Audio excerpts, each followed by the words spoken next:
used in this year's Giro d'Italia or ever again. And it is the Orica squad, formerly called Green Edge, that has the luck of the draw to be that series of numbers. And Matt Goss, their designated sprinter and leader for this year's Giro d'Italia, will start with number 100. He won't go to 101, which is normal. All the other teams will. Their first rider will be the one of each numerical digit. But the Green Edge Orica squad will start with number 100. Luke Roberts, Saxo Bank, coming down with a solid effort here, trying to challenge the time of Ramunas Navardaskas from the Garmin squad, who has the leading time, 10 minutes and 48 seconds. Navardaskas starting early in the rotation and is still led throughout the day. Luke Roberts just going to be outside of that, but a solid ride by the young man from Australia. A great job by Roberts as he drives toward the line, still hoping for a top 10. There's still a bunch of guys out on course, but this Garmin Barracuda squad, or Saxo Bank squad, is one that I think is a little bit underpowered at this year's Giro d'Italia. They got some sprinters, but they don't have a lot of men for the GC. Well, they had Alberto Contador last year, obviously. He won the Giro d'Italia, and we should probably mention that that was taken away from him recently, and that was given to Michele Scarpone. So, like you said, Saxo Bank has really felt the loss of their leader throughout the season, not just at the Giro d'Italia, but throughout the season, and that team is not the same as it was the top team in the world last year, with perhaps the best racer in the world, Alberto Contador. Yeah, well, it's really impacted them. Brett Lancaster out on course, Orica Green Edge. You can see once again the full TT rig there, the very low profile machine. Astana rider sweeping through the early turns out on the race course. Orica had a great start to the season. They won the team time trial at the Tirreno Adriatico, and then, of course, they came up, Simon Gerrans winning perhaps the biggest one-day race in Italy, Milano Sanremo. Todd, you saw that. How exciting was that thing? We were absolutely out of our minds at those races, especially watching Gerrans there. He said he could barely sit on the wheel of Cancellara. And, well, you know how it goes. When somebody sees the finish line, they always find a little something extra. Ivan Valesco Murillo from the Euskaltel Euskadi team. This is a team of climbers. They've come to the Giro. Euskaltel, always great in the Grand Tours. Back up to Brett Lancaster, the Orica squad. Since Milano Sanremo, they've cooled off a little bit, but they come to the Giro with some great expectations. They really do. These guys are looking for stages. No interest whatsoever in the general classification battle for Orica Green Edge. They're looking for wins by Matt Goss, but they have other guys who can do it as well. And Goss has already been quite good earlier this year, but 4 second places in the Tour of Turkey. You can see some of the cobblestones here now for Lancaster. So this is a very interesting and sketchy course early on. A lot of technical corners early in the race, and then one hard right-hander before the finishing straightaway. Matt Goss will be the leader of this Orica team from Australia. Brand new team on the block. It's great to see him in all the big races. Very well organized. You don't often see a brand new team so successful already. But Matt Goss, personally, I think he brings some extra motivation. He's been in the Tour of Turkey, like you said, Todd, 4 stages, 2nd place. Oh, man. Some of them by less than the width of the tire. So Matt Goss will be hungry, and he'll be depending on this man, Brett Lancaster, to do some of the lead-out work into the sprint finish. He for sure will. And, you know, one of the issues with Gossi is that I was talking with their team director sportif, Matt Weiss, before Milano Sanremo. Goss actually was working on his endurance for Milan Sanremo, and he had to give up a little bit of top-end speed to do that, as you know. And so it always changes the game a little bit. But Lancaster, he will be critical in the lead-outs for Goss. And one extra incentive for the sprinters in this opening week of racing, a lot of time bonuses up for grabs. So the pink jersey as race leader, which doesn't very often happen in a Grand Tour for a sprinter, up for grabs. So it'll be interesting to see how Matt Goss does against some of the other sprinters in this here opening stage number 1 time trial against Mark Cavendish and the likes of Filippo Pozzato. It's going to be a real dogfight, and a lot of times the sprinters can take it easy in the time trials. Not so this year in the Giro d'Italia if they want to have the pink jersey as race leader in the opening few stages. Yeah, I think a lot of... Pretty close. He's coming to the finish line. It's going to be extremely close. Let's see what we get here. It looks like we are going to have have a new best time, or is he just going to miss it? Just missed it just a few seconds later. Well, we'll take a quick commercial break. Don't go anywhere. Brett Lancaster in the finishing now, second fastest on the day, but Navardowska still leading. Mark Cavendish in the start house, looking pretty relaxed there. I wouldn't say blasé, but maybe trying to maybe not put in the maximum effort that he's maybe capable of. Brand new dad, and his girlfriend presumably watching up in England, Teta Todd, and their new daughter, Delilah, I believe is her name. Mark Cavendish in the start house, the greatest sprinter in cycling today, maybe the fastest man on earth. Yeah, he's been incredible. His march up and all the Tour de France stages he's won over the years, and 4 seconds for him to start his Giro d'Italia. He has picked out 6 stages that he'd like to be competitive in.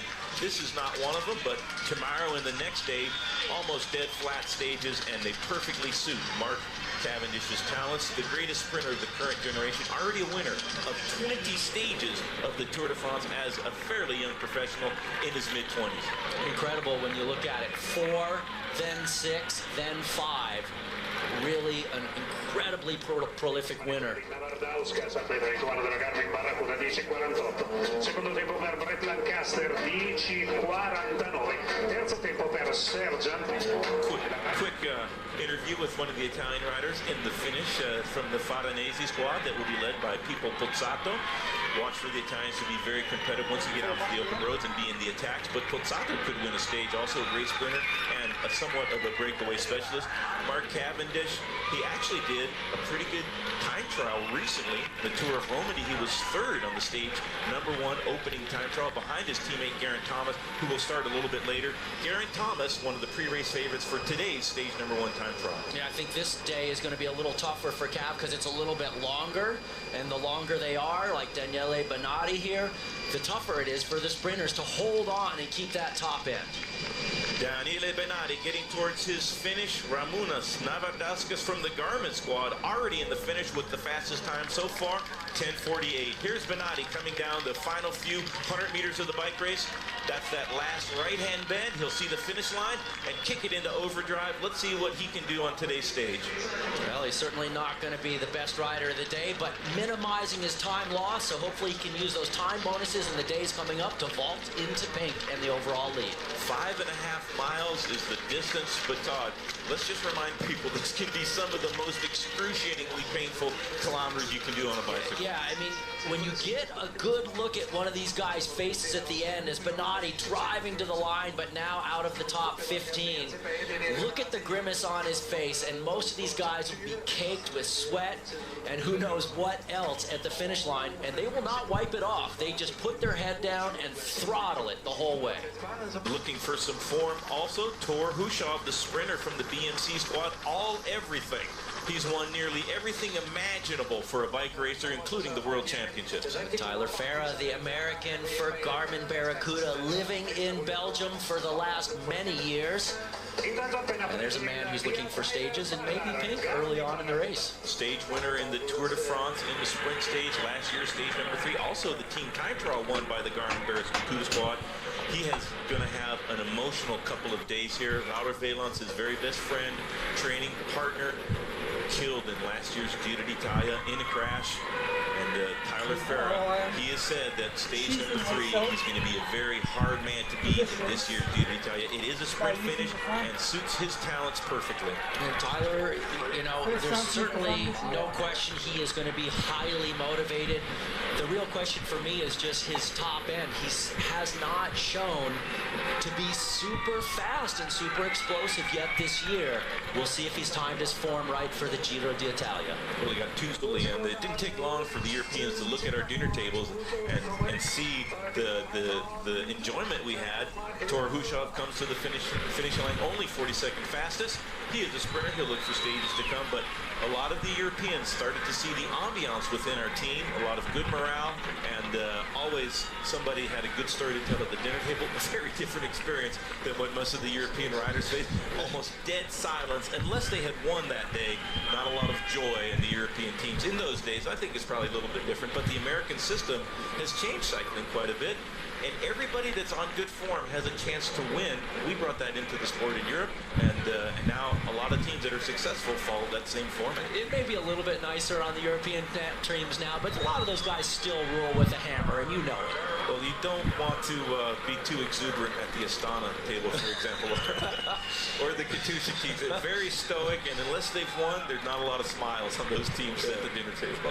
Yeah, well, you know, I was concerned a little bit about Levi Leipheimer moving over to Omega Pharma Quickstep, because that team has notoriously been for the men that are hard and can take harsh criticism from the management. Levi has shined until he got hit by a car earlier this year, which has jeopardized his Tour of California coming up, which is a real shame. Tyler Ferrer, he's got a great time trial going. Look at the cadence, kicking it over deep in the effort. He knows that if he puts everything into it and he has decent legs, he can challenge for the stage win. He's been successful against the best in the world a week ago in the Tour of Romandie. This is a great time by Geraint Thomas. Boato on the finishing line looking, that's the rider in your screen, and I think that smile is going to turn to a frown. Geraint Thomas, a great ride. Almost to the line now. Geraint Thomas is going to go even faster than Boato. Great ride by Geraint Thomas. 49 kilometers an hour is the average speed. Boato, you got to feel for that guy. He took the race lead away, but he only get to keep it for one rider. The rider that started behind him, Geraint Thomas, doing a spectacular ride. That's the fastest time. That's going to be very tough to beat. Grabs. This would be absolutely huge for Taylor Phinney and his entire team, as Jamakovic's in the passenger seat there, the president, your former boss, Lalonde talking to him on the microphone into the final corner. Last corner, 500 meters to go. Taylor Phinney still in the aerodynamic position, hammering the pedals in a huge gear, absolutely flying to the finish line. Still under 10 minutes. He's got 30 seconds to get to the finish line. He can do it. It's going to be close against Phinney and Geraint Thomas. Geraint Thomas on absolute fire, but Taylor Phinney coming to the finishing line now. Just about 150 meters to go. He's got it. He's got it. I can see it. I can feel it. This is going to be a new fast time. Taylor Phinney will lead the Giro d'Italia when he hits the finishing line. Great ride, 10 seconds faster than Geraint Thomas. Taylor Phinney, the young American phenom, leading the Giro d'Italia. Is this good enough for the pink jersey? Great ride by Taylor Phinney. We're going to take a quick break. We'll be right back. Don't go anywhere. Oh, this is the man that hates the time trial. Joaquin Rodriguez. Great climber, punchy sprinter, almost unbeatable when a race finishes at the top of a climb. He's a great climber, but the time trial, this is his weakest discipline. He's absolutely horrible. He's lost a lot of stage races in this particular discipline, the individual race against the clock. That's what makes cycling so special in the Grand Tours. You have to be a complete racer. You have to do everything well. You have to be the best of the best at each discipline. That is what makes a Grand Tour champion so special. And a guy like Alberto Contador or Cadel Evans, or of course, Lance Armstrong, supreme in the mountains and absolutely fantastic in the time trial. Good ride by Gustav Erik Larsson, pushing the time. He's got a few hundred meters to go. This is a good ride, but he's going to fall outside the time of Taylor Phinney. That will be a big sigh of relief for the young American. Taylor Phinney now looking almost unbeatable in the time trial. Perhaps only one rider left that can beat the time of Taylor Phinney. Gustav Larsson, a good ride. He'll finish 4th fastest on the day. Solid effort. High average speed, 22 seconds slower than Taylor Phinney. That's a lot of time for Larsson to be down on Phinney. But you know, Taylor Phinney absolutely scorched the course. Just think of Taylor Phinney's last half, only a second faster than Larsson at the halfway point. Yeah. Only 5 kilometers, 3 miles to the finish line, and he beat him by 22 seconds. So that's an incredible ride by Taylor Phinney. Here is Alex Rasmussen, maybe the last man in this field that can beat the time of Taylor Phinney out on course. Yeah, I'd look for a solid ride out of the second to last starter, Jan Barta for NetApp. But still, Visconti here, he's going to be suffering in this time trial. These are your current standings, led by the young American phenom, Taylor Phinney, 10:26, scorching the course, putting almost 10 seconds into Geraint Thomas, who's in second, Rasmussen third, Boaro fourth, and Larsson fifth. He's some of our pre-race favorites. Ryder Hagedal, 29 seconds down. Roman Kreuziger, 36 seconds down. Christian Vandevelde, a decent ride, but look at that, 45 seconds slower than his fellow countryman. Taylor Phinney, absolutely dominating. Stage 1, 8.7 kilometers for Taylor Phinney. This is Filippo Pozzato, the big star of Italian cycling, out on course. Well, Pozzato finally did get a race win this year earlier in the season. Not long ago, within the last couple of weeks, a little bit of a smaller Italian race, but good for the confidence. And he was the man that broke one of the longest droughts in history at the Giro d'Italia for an Italian for a stage win a couple of years ago. Winning almost 2 weeks into it, he finally got an Italian to get a stage. Look back, replay here. Pozzato carrying some good speed there. Very technical course. The opening kilometers, lots of twists and turns. Little chicane here. Big, powerful rider, Filippo Pozzato, a classic specialist. He was very competitive in the Tour of Flanders against an unstoppable Tom Bonan earlier in the spring. He's a former winner of the biggest one-day race in Italy, Milano-San Remo. Filippo Pozzato out on course. Defending champion, starting in the pink jersey. Michele Scarponi awarded that jersey because of the disqualification of last year's winner, Alberto Contador. Michele Scarponi has said, it's nice to have this jersey, but it's much more important to me to win it out on the open roads. He has 3 weeks to do that. Steph Clement here for Rabobank. The Dutchman, he's actually a 4-time Dutch national TT champion, including last year. That's why he's got the special jersey. So he's one of the guys that could put in a good, very good ride here in the TT. But I gotta say, the way Taylor Phinney torched that course, you just gotta think that nobody's gonna be able to touch him. In the distance there, in the blue and lime green colors of Liquigas Cannondale, 2-time winner of the Giro d'Italia, Ivan Basso. He started 4th from the end. The leader of this team, Liquigas Cannondale, along with Lamprey, the 2 top Italian teams in professional cycling. A lot of pressure on Ivan Basso. He's put a lot of pressure on himself. It was questionable just a few weeks ago whether or not he would even do the Giro d'Italia. He's already 16 seconds slower at the halfway point. A lot of pressure on Basso. Not a bad start so far. He'll look for the mountains later. Michele Scarponi about to start his rendezvous with destiny. Out on course now, Michele Scarponi, the defending champion by way of disqualification, out on his time trial course, a great climber, not a noted time trial specialist. The last man out on course, everybody has started this year's Giro d'Italia. Way he can pass Taylor Phinney. He's already gone outside of that. Taylor Phinney, stage 1 time trial winner of the Giro d'Italia 2012. Way down the standings, tumbles Michele Scarponi, but Taylor Phinney safe in the finishing house. He's going to win stage 1 of the Giro.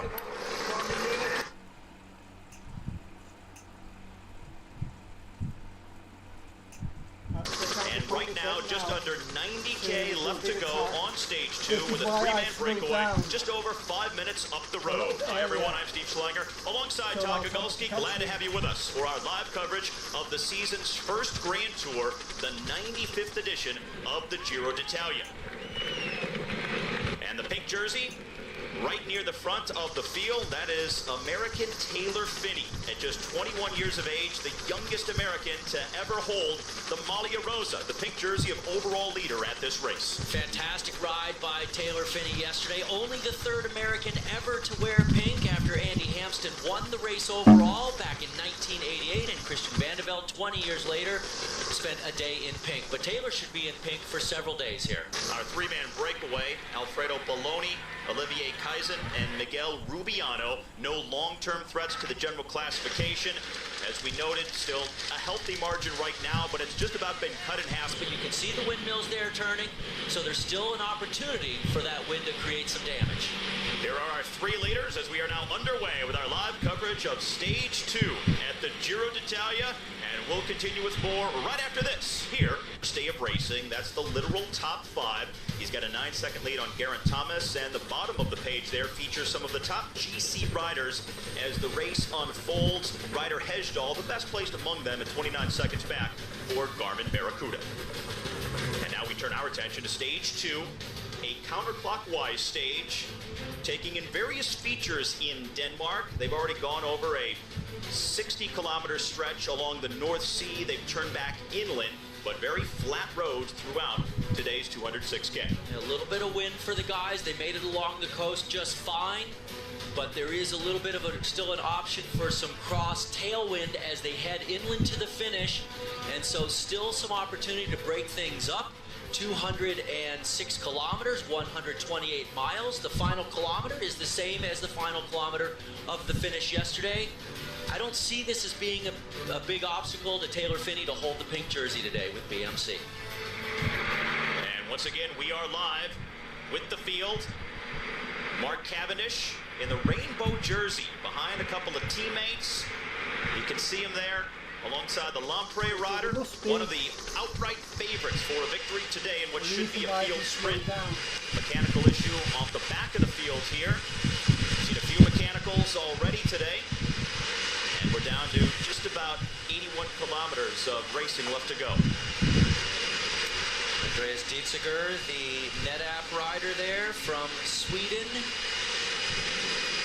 His first Giro d'Italia, and actually this team is one of the wild card teams that was invited to the Giro. Well, with the mechanicals, some of the crashes, now we get a look at the front end of the main field. Even though it is flat, there are wide, well-paved roads. By no means is the racing easy, because of the wind that you often encounter in Scandinavia and because of just the nerves of the riders in the first couple of days of the season's first Grand Tour. You got to be ready for anything. In addition to that, the roads get just a little bit narrower as they get in toward the finish. The last 30 kilometers or so, they get on more secondary roads. Movistar here looking like they're having some mechanical issues with one of their men. Pablo Lastras and Bardian, his teammate at the back. Movistar riding for Francisco Ventoso today, their top sprinter. But riders just trying to get back into the field. It's so flat all the way today that even if you're off the back, provided you're not injured or having a really bad day, it shouldn't be too difficult to regain contact. It's kind of an interesting shot there, but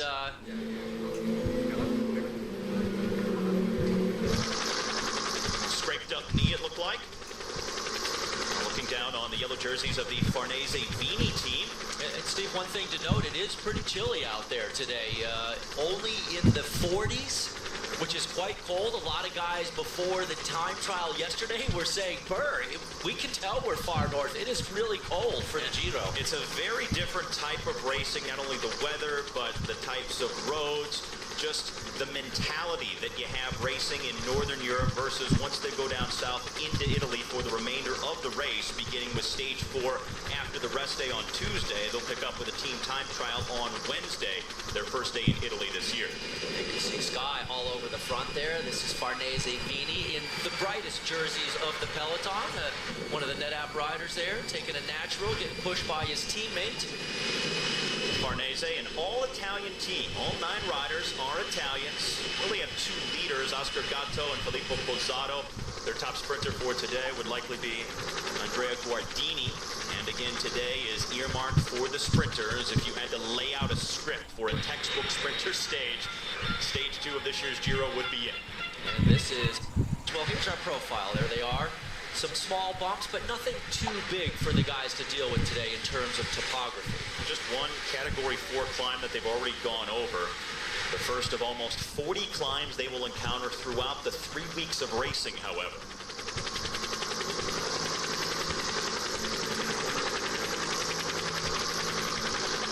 It's a celebration of cycling in Scandinavia, the northernmost point that any Grand Tour has ever gone to.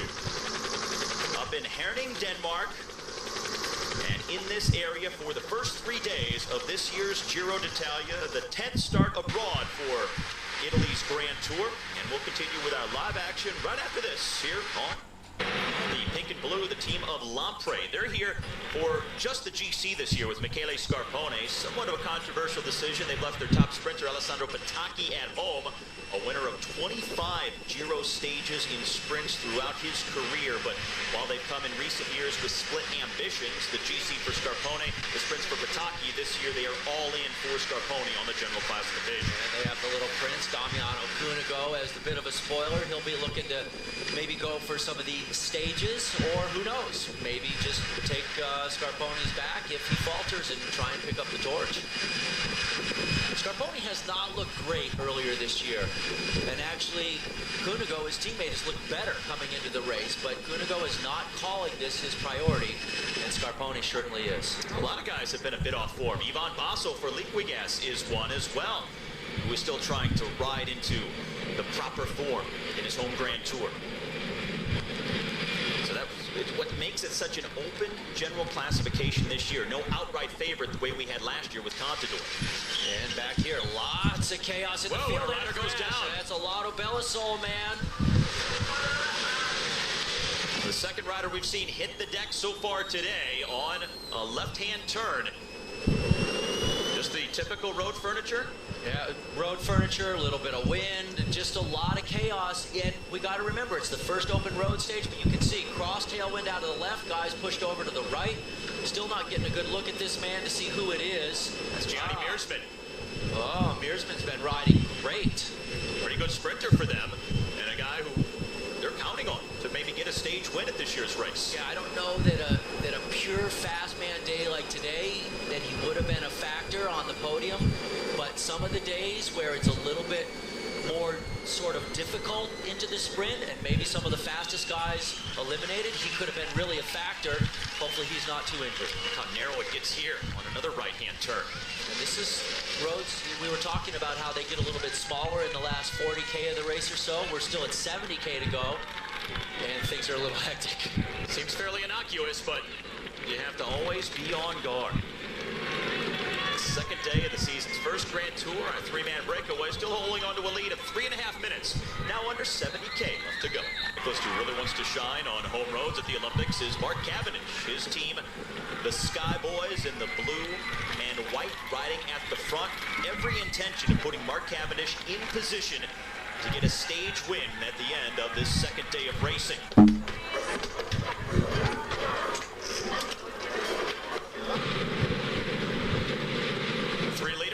3 minutes up the road. Everyone battling it out in one way or another today. Fighting for position in the field, trying to fight to stay clear of the field. But for Team Sky, it's very simple. Ride for Mark Cavendish, and that puts a lot of pressure on Domestiques, the guys who are there to help Mark Cavendish, because they know he's the big target. He's the fastest sprinter. And if they don't bury themselves and do their job for Cavendish, it's a day lost. Yeah, you know, it's very interesting to see this because last year, of course, Cavendish was on HTC High Road, the American team. He was on for several years. Before that team folded, he went over to Team Sky. And so the question mark really is, well, how much is the Sky train going to go sit on the front and burn their guys up on the second day of the bike race when they have so many weeks to go? A few riders for Garmin Barracuda on the left side, light blue, black, and white, riding for the American Tyler Farah. How about that? Perhaps back-to-back American stage wins if Farah could get a sprint victory today on the heels of Taylor Finney's time trial win yesterday. Well, Tyler Farah is definitely gunning for these first couple of road stages in Denmark, especially stage 3 tomorrow, because his dear friend and former training partner, in fact, his adopted, basically brother, European brother, Wouter Wayland, passed away last year in stage number 3. And so Tyler is a man on a mission. He's been motor pacing back in the States, came back over to Europe just a week before this started, and he is ready to go. I think in terms of matching up the skill sets of what Taylor brings into the sport, Taylor, I think, has the strength to not only be one of the best, if not the best time trialist in the world, but also, a la Fabian, a potential winner of Paris, Tour of Flanders, and Wimbledon, and some of those major one-day races in Belgium. I mean, this year, you know, it's interesting, guys, because this year Taylor's spring goals were twofold: Paris-Roubaix and the opening stage of the Giro. And in both cases, he had fantastic rides, fantastic results, and showed his prowess and power, both for a long race like Paris-Roubaix and certainly difficult stretches of cobbles that race presents, but also the pure speed. You know, what impressed me the most about his ride yesterday was that he was the only rider who had a faster last half split than his first half. So he just did it to perfection, and that shows a lot of maturity and as well as pure strength. And I think you know, not that Fabian should watch out necessarily, but I think Taylor served notice that he's a force to be reckoned with, and so we'll see. But the future certainly looks bright at this point. All right, Davis Finney, thanks so much. Congratulations on a huge moment for Taylor and your family, and best of luck.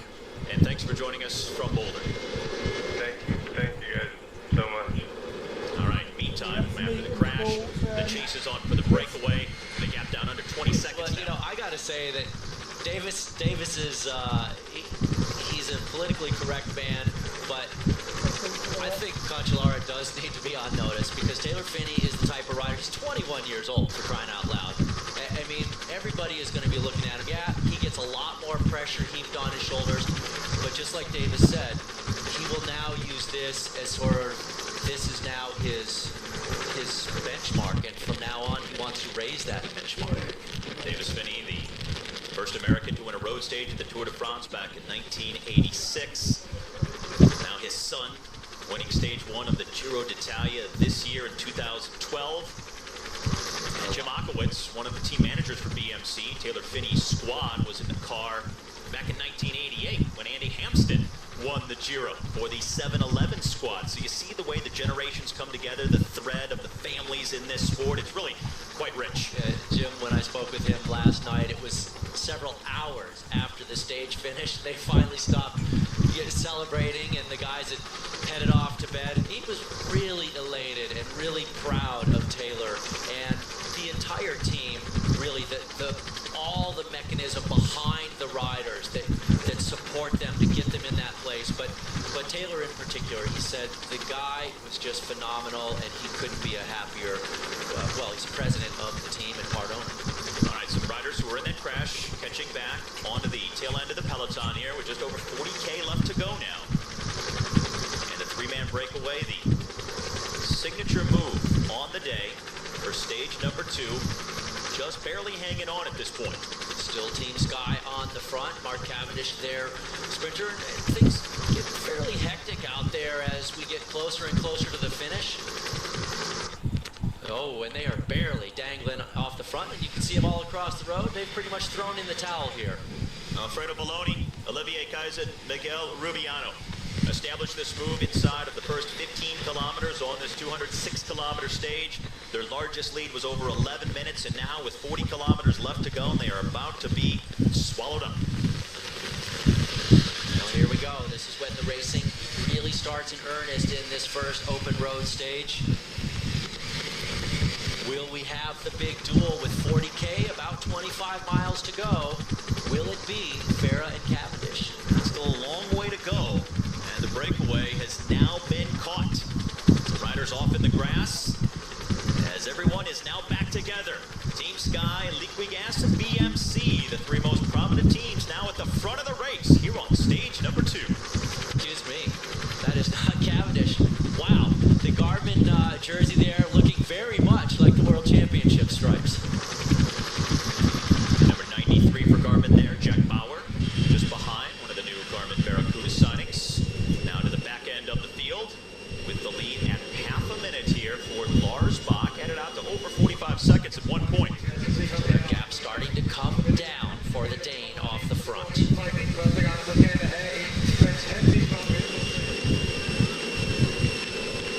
Ben Herman's number 174, the rider from Radio Shack at the tail end there. was caught up by some of the crashes earlier. Had to work to get back on the tail end. Now we're back to Bach. There's 30 seconds ahead of the field with 21K left.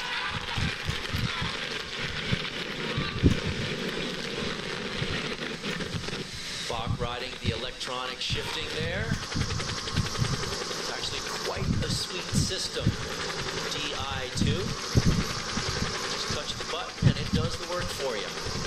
Lampre, the team in the pink and blue on the right-hand side of the road. Typically in the Giro d'Italia, you'd say, wow, they're working for Alessandro Petacchi, trying to get him a stage win. But Petacchi has been left at home. They are riding for the GC, and the GC alone with Michele Scarpone and Damiano Cunego taking stage hunting opportunities when they present themselves. Well, you can see from this overhead, the roads are fairly narrow, so there's definitely a reason to use some of your guys right now. Use their strength to keep your GC men at the front. Kreuziger is up there with the blue of Astana as well. And you just got to do it. You got to use guys for position.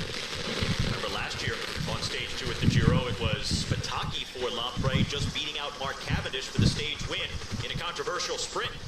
As Cavendish yelled at Petacchi when they crossed the line, feeling that he veered into him, took his line, and they exchanged some words, but Petacchi's win stood. Well, it's always sort of splitting hairs. You see the tailwind, cross tailwind right here for the riders out of the left. So pretty fast, still a great position for Bach to be off the front. You never know how the officials are going to look at one of those finishes, but it didn't really, I agreed with the officials last year. Petacchi didn't do anything egregious, and Cavendish just got beat, so it goes. All right, now to the final 20K for our leader. It's been a 20K effort off the front for Lars Bach. Middle of the screen, pink jersey, Taylor Finney. Nice to see Taylor right up there, but I don't see any teammates with him at this particular moment. Last glance I got at him, he had Mauro Santambrogio with him, but right now he's just sitting behind that Astana train. Astana in the... Taylor Finney with a bike problem, 8K from the finish of stage number 2. He just came out of the back of the peloton, chain was off, mechanic jumped out of the car, his whole team's going to have to come back for him right now. Taylor Finney expecting to hold Amalia Rosa for the first few days of the Giro on a flat sprinter stage, but now with 8K left to go, he's got to give chase. Moments ago, he was right behind Mark Cavendish at the front of the field, and then this.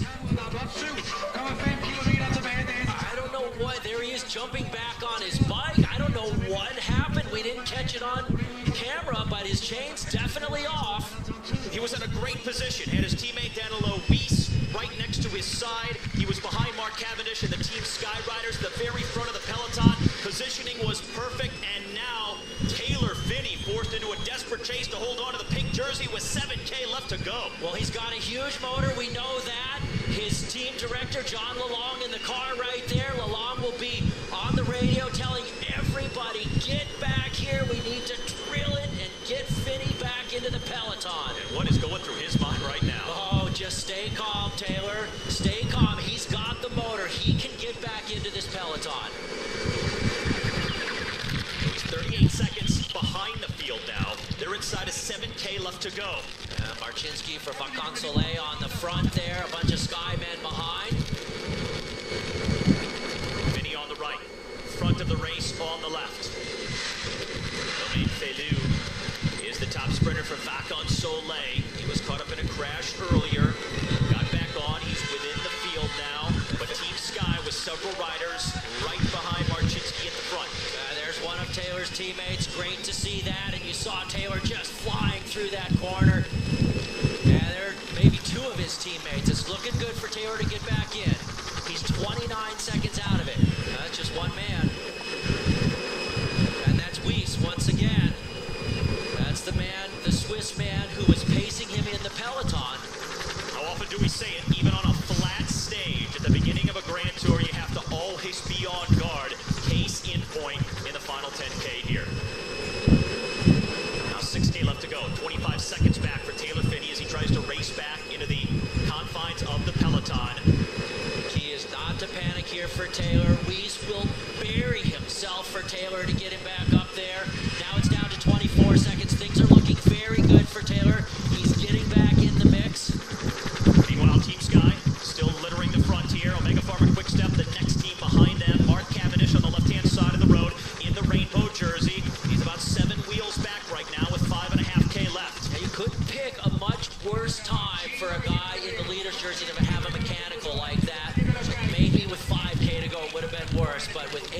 you go. Really tough luck for the American. And almost forced into the same situation he was in yesterday, riding this course flat out at the finish. We saw him there right behind the Garmin Barracuda car. And you know what? Those directors of other teams, they will help a guy like that. They will not try to open gaps to actually compound his problem. When he's had a mechanical, they're like, let's give the chance a guy a chance for fair play. Garmin Barracuda moving to the front. Now a bunch of teammates back for Taylor Finney as well.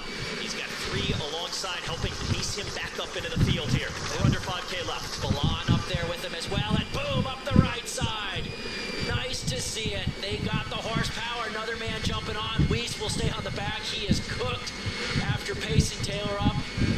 Mission accomplished, gentlemen. They still got to move to the front, but very good job by Team BMC. It's the benefit of some wide roads right here. You saw the field on the left. Taylor had ample room to move up on the right. Now Garmin Barracuda with 3 riders in the first 4 at the front. Rosler on the front, driving the pace there. They've got a lot of speed on that team. Tyler Farah looking for his 3rd ever Giro d'Italia stage win, trying to become the 2nd consecutive American to win a stage at this year's race after Finney's victory yesterday. But Mark Cavendish, of course, has other ideas. He's near the front on the right-hand side, number 181, now at the bottom of the screen in the rainbow jersey. 91 is Farah. He's there next to the 3rd Farnese Vini rider, 2nd Farnese, the yellow rider. If you want to pick them out, middle of your screen, right toward the top. Farah in the middle on that last overhead, bumping shoulders with a bunch of guys. Colnago pulling off. Garmin Barracuda now rotating to the front. Inside of the final 2 kilometers to the end of stage 2. Whoa, a lot of bump in there. Mark Cavendish has lost the wheel of his train. They're looking back. Cavendish behind a couple of Orica Green Edge riders. Again, Matt Goss is Green Edge's top sprinter and a former teammate of Mark Cavendish. Now Saxo Bank in the blue, moving up on the left-hand side, riding for JJ Hayedo. So a lot of teams in play here with 1.5 kilometers left to go. Inside that final mile, this thing is Garmin all over the front. There's an Omega Pharma Quick-Step man there as well. Omega Pharma looking to position Francesco Kiki for the stage win. Farnese Vini in the yellow at the very front. Coming up on the final kilometer of stage number 2.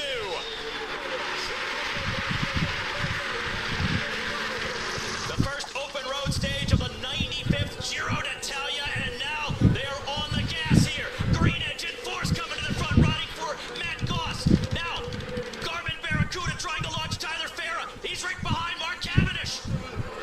They're spread out on the road now as they work into the final 500 meters as they come to that final corner. Cavendish sitting 3rd wheel right, or Farah sitting 3rd wheel through the final corner.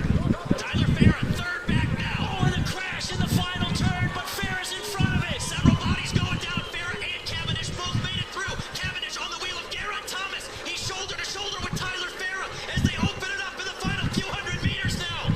Tor Hushovd up the right.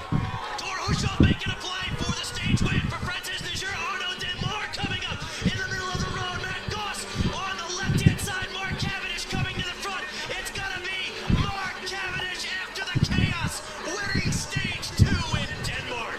Yikes, that was chaotic at the end. Hushovd the first to hit it, but Cavendish came with the speed, and he silenced everybody in the final 150 meters. The crash taking down a few different riders. That is Theo Boss. The top sprinter for Rabobank hit the deck there. And that's Kristoff, the sprinter out of Norway for Katusha.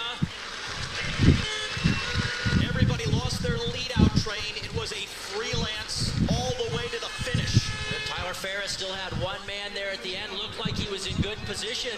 Cavendish was about 5th through the final corner, but he had the speed and he opened it up. Well, again, proving that whether it's a lead-out train, whether it's going on your own, Cavendish can do it in a multitude of ways. And Alex Kristoff there. Kristoff is really from the eye next to the forehead there. Kristoff has been really fast this year. And mixing it up, dicing for that field sprint. It is sketchy. This is a Katusha team largely just here for the GC ambitions of Joaquin Rodriguez, but even when you're trying to stay safe, things can happen.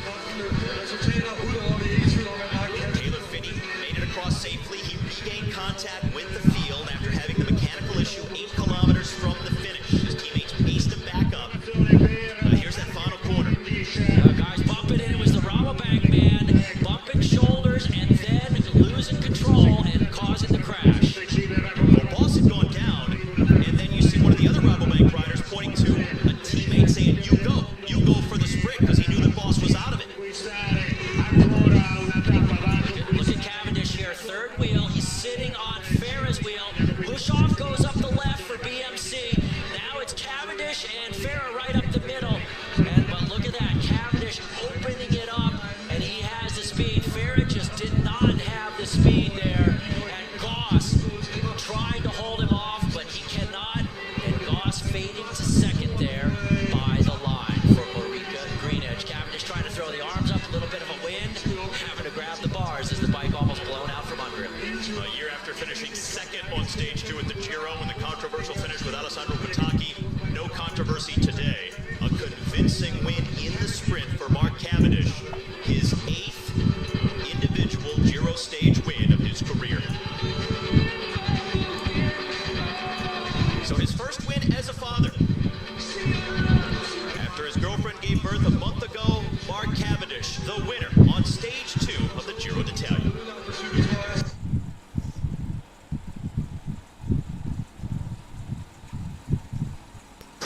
Looking down on the peloton, 36 seconds behind the breakaway, and with 31 kilometers left to go. Mark Cavendish, number 181 in the red jersey, behind his Team Sky teammates, and number 41 off his left shoulder, Tor Hushovd, top sprinter for the BMC squad.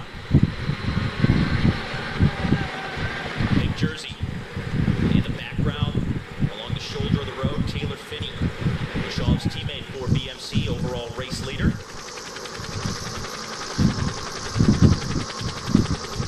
Taylor Finney and the BMC team looking to try and bring that pink jersey to Italy, and the team general manager Jim Aqua was telling me yesterday they think they can do it.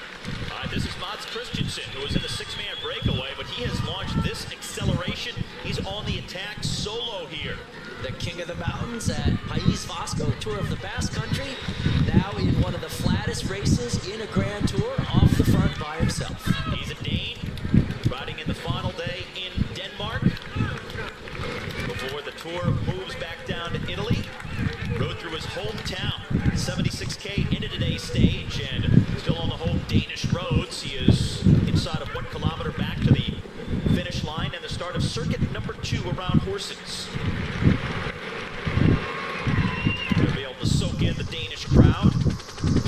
Knows he's not going to stay away with 30K still left to ride on the stage. Yeah, but they're going to go wild to see one of their own off the front by himself, and that's exactly why he's doing that. And that's what Lars Bak did yesterday, one of the other 5 Danes in the race. With 40K to go, with the brake being caught, he went out on a 20K individual time trial, sort of solo move, just like Christensen here. The beautiful thing for Christensen is he actually gets to cross the finish line in front of the Danish home crowd. So even nicer for him and his Saxo Bank team. And they are coming up on the back of the other 5 riders who were in the move. So the peloton about to pick them up. A little over half a K from the start of the next circuit. So Christensen will be the only one out front now in the bike race once these boys are swept up.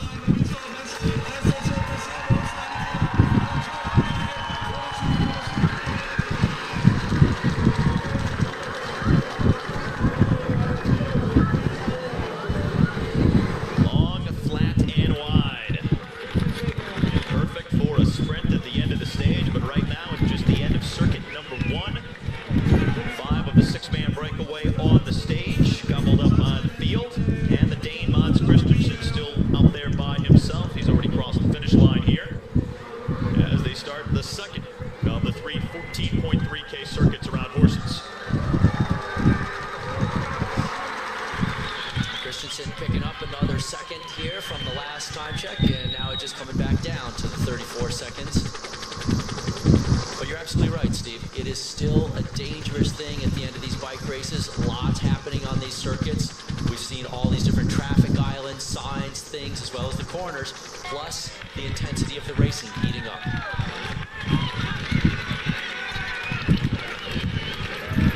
So Christensen is going to milk this for everything he can. Right up by the Danish fans. 191st in the time trial on stage 1 after crashing, but showing the home colors today. Comes from a track background. Celebrated his 28th birthday 1 month ago today. And now getting to experience the feeling of riding in a Grand Tour in his home country. Again, riding through his hometown earlier today. Bandaged from a crash yesterday, but riding on adrenaline right now. And you can see him in the very far distance. The car behind him is the neutral support vehicle. No big gap there, so no team cars in between him and the peloton.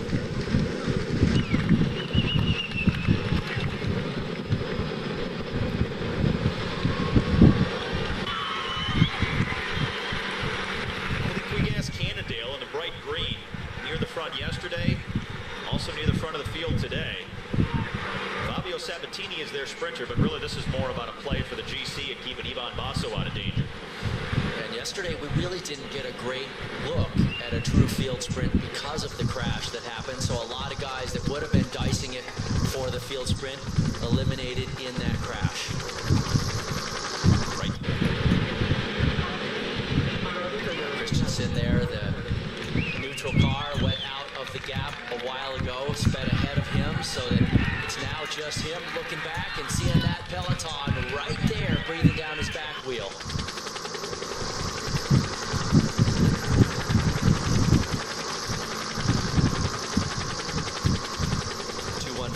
White jersey with the Norwegian flag on his back. That's Christoph, who crashed yesterday, and that's it for Christensen.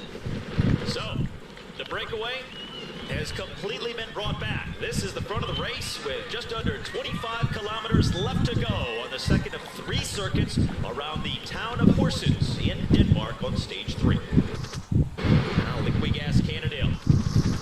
Valerio Vagnoli there on the front. Just keeping things moving for Liqui Gas Cannondale. They've got Sabatini for the sprints, and they also have Basso for the overall. So dual purpose to keep that team at the front and out of trouble. Now we've noted it's a very emotional stage 3 for Tyler Farah because it's a stage in honor of his fallen friend Walter Wayland, who died on stage 3 last year at the Giro after winning on stage 3 back in 2010.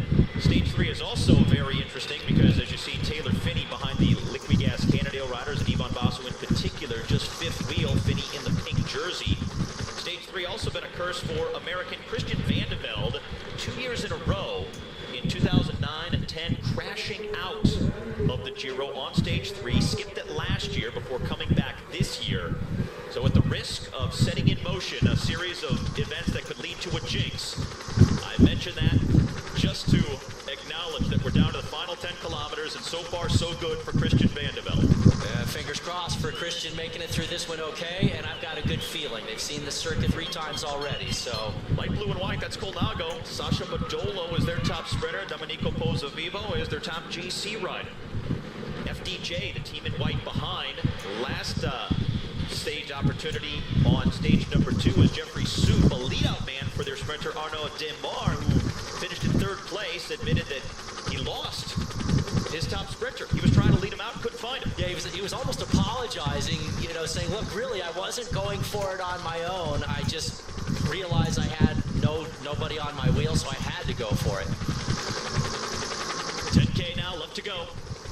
Liqui Gas Cannondale still at the front. Now Saxo in the 2 shades of blue coming up on the left-hand side of the field. JJ Hayedo would be their top sprinter. They are a Danish team, so they would love to get a win in the final day in Denmark. They got both of the Hayedo brothers there, but typically they'd be going for JJ, but you never know. One guy have a little bit of an off day. Always nice to say, hey, brother, why don't you take up the flag today? Michele's on a rough banging yesterday. So far, haven't seen quite so much of it today. Last turn on this course is going to come just inside of 2K to go to the finish. Astana rider looking over his shoulder, giving the Sky rider a little hand sling just to pull him up into the gap. Cavendish sitting fifth wheel. Tyler Farah, number 91 there, just behind Robbie Hunter. That is Mark Cavendish, number 181 for Team Sky in the red jersey. Trying to make it 2 for 2 in Denmark. It's Robbie Hunter right on his wheel, and presumably Tyler Farah right out of our picture behind Robbie Hunter. Indeed, that's him. So there's the bike race. Cavendish in red, 2 wheels behind him, Farah for Garmin Barracuda, and Cavendish's teammate, or Farah's teammate, right in front of him. 4K left to the finish. Omega Pharma Quickstep, FDJ, Astana, the teams lining up behind Team Sky and Tyler Farah. Comes Farnese Vini moving up the left-hand side of the road. But no secret about what's happening here, what's taking shape. A battle between Mark Cavendish, Tyler Farah. Who could spoil it? Liquigas Cannondale in the green colors moving up the left-hand side of the road. There they are. Ivan Basso sitting second wheel. Zanioli pulling Basso there. This is Theo Boss. So he is definitely not going to be contributing to the effort at the end of the day. He went airborne in the final turn of yesterday's stage, hoping to be set up for the sprint. Just 500 meters from the finish line. So Rabobank now in the orange and blue on the left-hand side at the front. 3 riders hoping to set up Mark Renshaw, who was looking to set up Theo Boss yesterday before the crash. You gotta have a plan that works on the move. You gotta adjust on the fly. Daniela Benatti on the right-hand side for Radio Shack Nissan. He's just behind Mark Cavendish now in the red jersey. Inside of 2 miles for the guys. So 3 Sky Riders ahead of Mark Cavendish. Tyler Farah right off Cavendish's wheel. Now Colnago rider coming to the front. Taylor Finney is also up there as well in the pink jersey. Colnago really revving it up right now. Their sprinter Sasha Modolo getting the stage win at Turkey just over a week ago. Now here comes Saxelbank over the top. In the light and dark blue. Still a long way to the finish for 3 guys to take it. Turn just outside of 2K. Pinches just ever so slightly. And the Saxo Bank train coming a little bit derailed there through the corner. It was the crash at half a kilometer to go yesterday that disrupted all of the lead outs, but today no such corner in the final K. Straight, flat, relatively wide all the way from the red kite to the finish. A little bit of a disorganized situation right now. Garrett Thomas second from the front, looking back for Cavendish. Where's my sprinter? Mark Cavendish bumping shoulders once again. Inside of 2K to go to the finish now. 2 Team Sky riders looking back, looking to find Mark Cavendish. He's moving up again in the red jersey. Here's that final turn really on the course that they have to worry about. It seems like everybody's made it through. So Sky is at the front.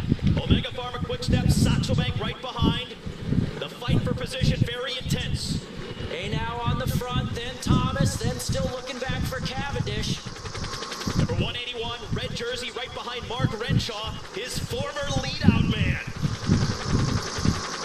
So the former teammates, the guy who used to lead out Cavendish, right now leading him out, but trying to beat him in the sprint here with just over a K left to go. Still nobody with firm control here of the lead out. This is a free-for-all. 1 kilometer left to go in Denmark. It's Garrett Thomas on the front. He's looking back for Cav. He sat up. Now on the left-hand side, Ulrika Greenedge, hoping to set up the Aussie, Matt Goss. Saxo Bank looking to set up JJ Hayedo, but Greenedge now with 3 riders coming to the front. Cavendish about 8 riders for the front. He's on his own freelancing. Cavendish in the red jersey, left-hand side of the screen. Robbie Hunter right behind him. Now Tyler Farah has moved up into 4th position behind the Ulrika Greenedge riders. He has a Saxo Bank rider just ahead of him.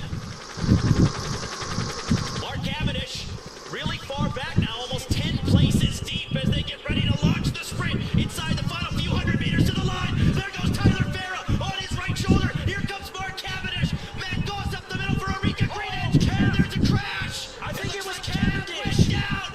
Now Matt Goss coming to the line, battling Hayedo and Matt Goss.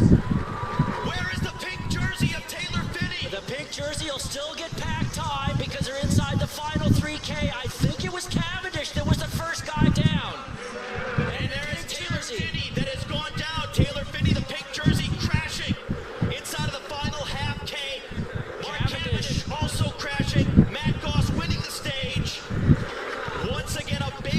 crash inside of the final kilometer of a sprint stage in Denmark. Goss gets the win, but a messy finale there. Straight road, massive crash at high velocity. Stage 3 of the Giro. Are you kidding me? They will all get the same time as the pack that they were in. But a lot of skinned bodies, hopefully nobody too damaged.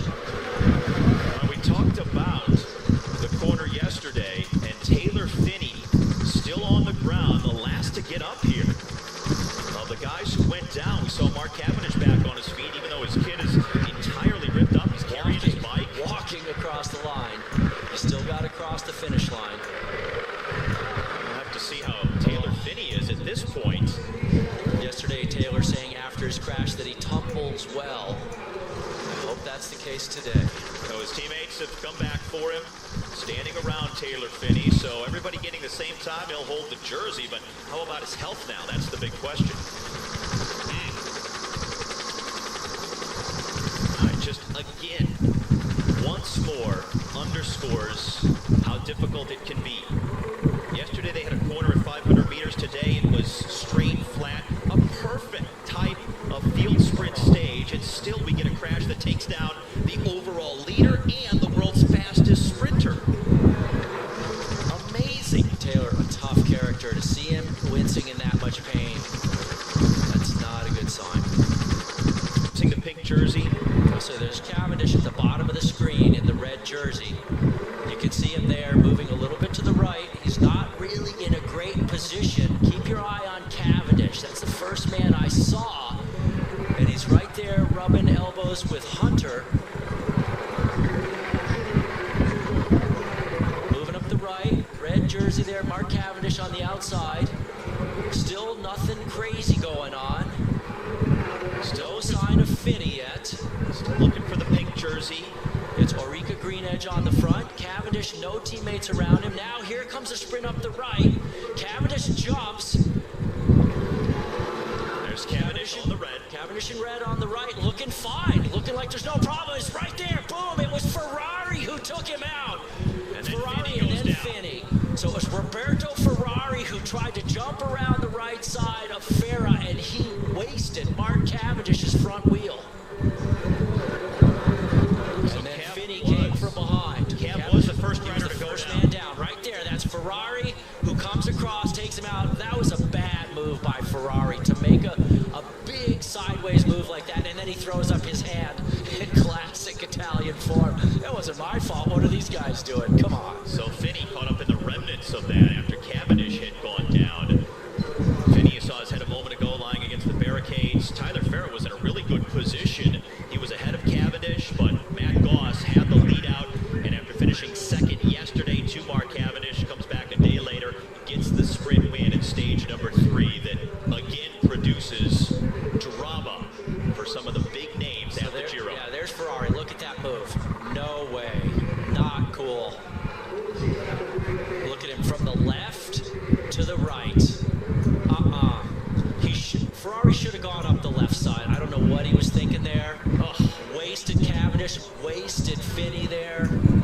Cavendish got run over by a liquid gas Cannondale rider. Almost had another rider ride into his helmet, just missing him. Gnarly crash. Wow. And probably going about 38 miles an hour at that point. On the left side of the screen in the blue, Tyler Farah just didn't quite have the suds, but he was in front of the crash. Torhushov there, you can see in the red for BMC.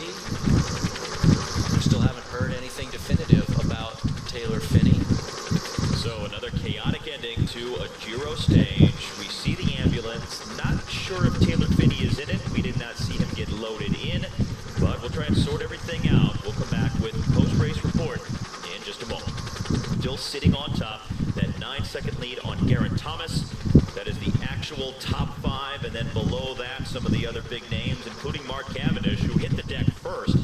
His entire kit was ripped up. It didn't look good, but he was up, walking towards the finish with his bike over his shoulder.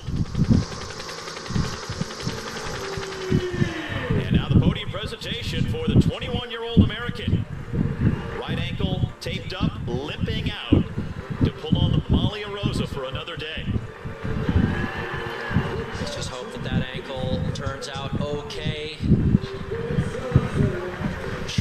x-rayed, the team saying he might need some stitches. How about Roberto Ferrari taking out the world champion and the race leader all in the same hit? That guy is not going to be very popular. In fact, I think he'll be hiding out in the peloton the next few days. Yeah, it's not going to be a visible presence at dinner tonight, no doubt. Look how heavily wrapped up that ankle is. Looks like they probably have some ice on it underneath the ace bandage. So Finney, good thing he's got a rest day coming up tomorrow. Still hope to continue. Still able to smile a little bit.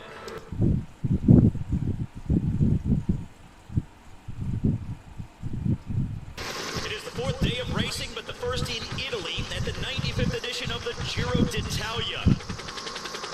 Finney with a 9-second lead over Geraint Thomas. Alex Rasmussen, the Dane, is just over a dozen seconds back. Some of the other bigger names in the race are there at the bottom of the screen, all within 1 minute. As there is a chance that the pink jersey could change hands today.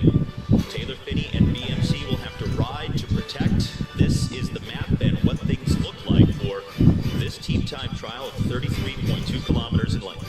33.2K, 20.5 miles as they start out of Verona. Not super technical, but it is a little bit more technical than the riders originally thought, and the climbing in the first part is actually a little bit steeper than a lot of guys thought as well. So it's certainly going to be a day for the strong men, the men very focused, and it's so pivotal with the top of the standings so close together. And this is the Lampre squad in the pink and blue. Lampre, fourth team on the course of the 22 starting today. 22 teams, 9 riders apiece, and everyone starting in 3-minute intervals. The time for each team will be taken on the 5th rider across the line, so while many teams will more than likely drop riders along the way, you have to finish with a minimum of 5. Otherwise, you'll start to see times given according to the gaps that form between the riders. Lotto Bellasol out on course, almost 4 minutes in now, starting 3 minutes back of Lampre, 5th team on the road. Lotto Bellasol has been very active the first 3 days, a few different Danes on their team.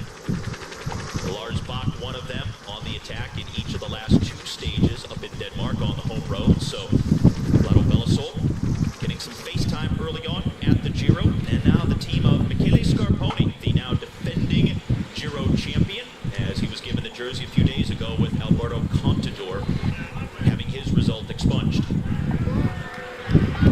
Johnny Giacottoli going through the time check with a best time.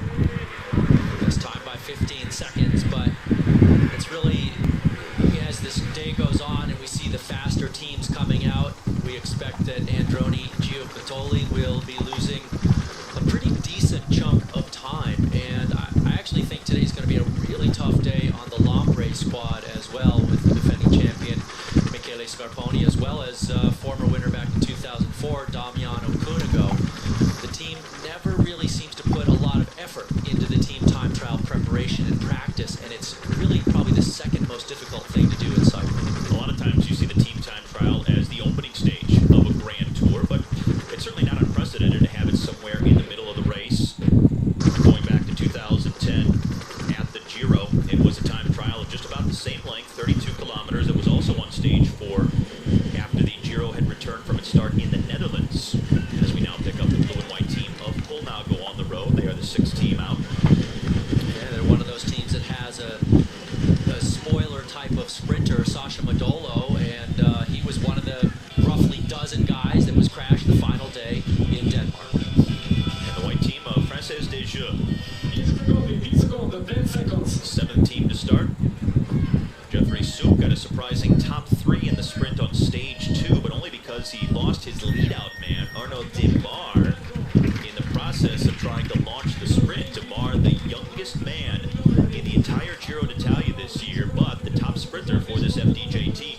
Well, he had a great sprint in the 3rd stage, narrowly missing Mark Cavendish, just squeaked around him and finished, I believe it was 5th place in that sprint. So he's a really talented young guy, winning the World Championships last year for under 23 riders, and he's shown a lot of promise already this year. However, DJ really no one for the general classification at this year's Giro.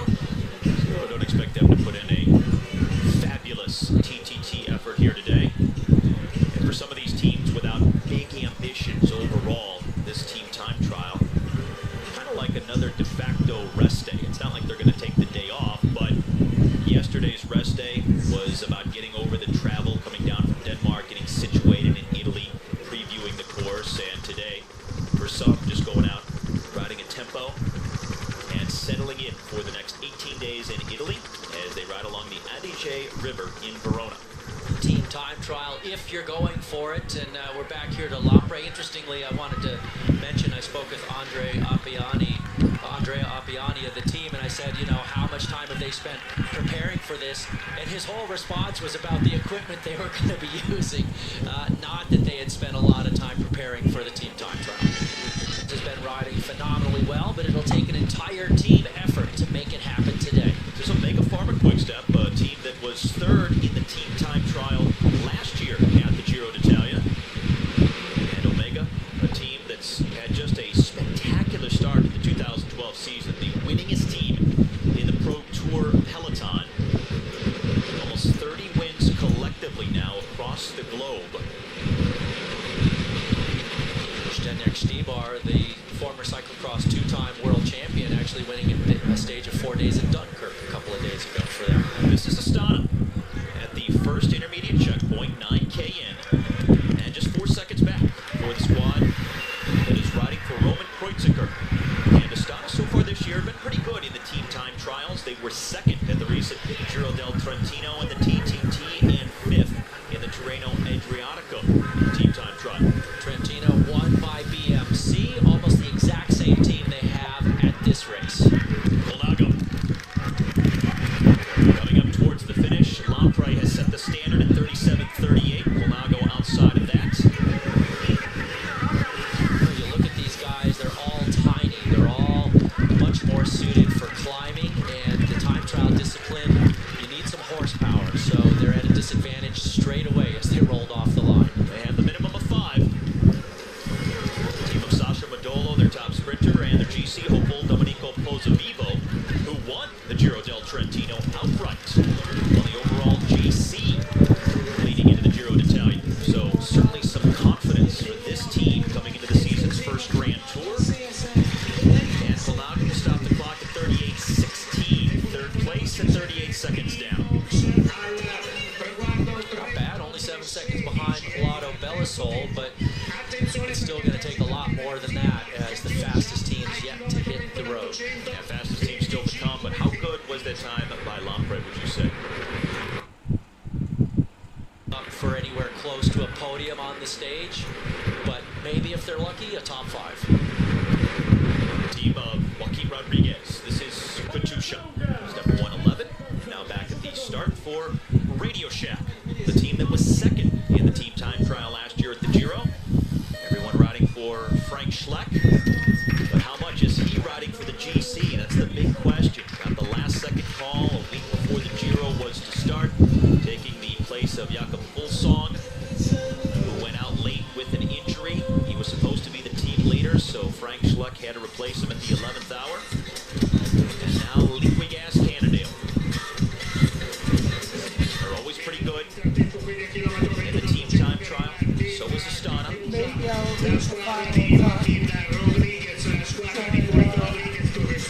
It's Kreuziger right on the back, 31. That's not a pack of cigarettes underneath his skin suit there. That's the controller for his radio in his ear.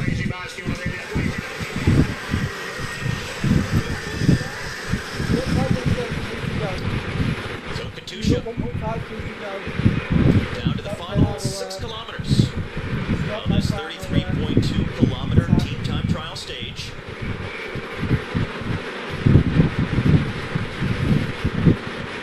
Never a team that really performs all that well in the team time trial, a little bit scattered. Sometimes they'll lose a lot of guys on the road, but they've kept it pretty well in check here. Still looks like they've got a large complement of riders, as does Omega Pharma Quick-Step, as you would expect early on. 9K in and 9 seconds off the pace. Colnago straggler still coming in. FDJ.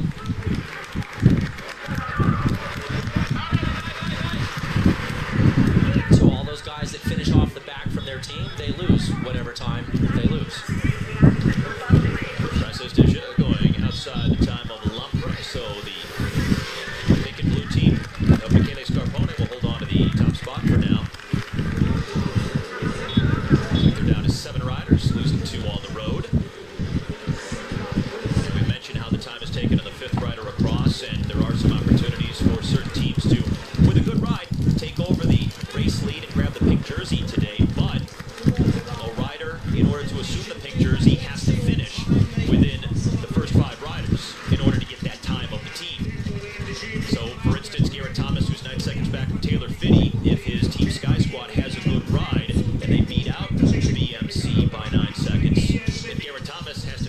with the first 5 riders. If he gets a gap beyond that, then he wouldn't necessarily take the jersey.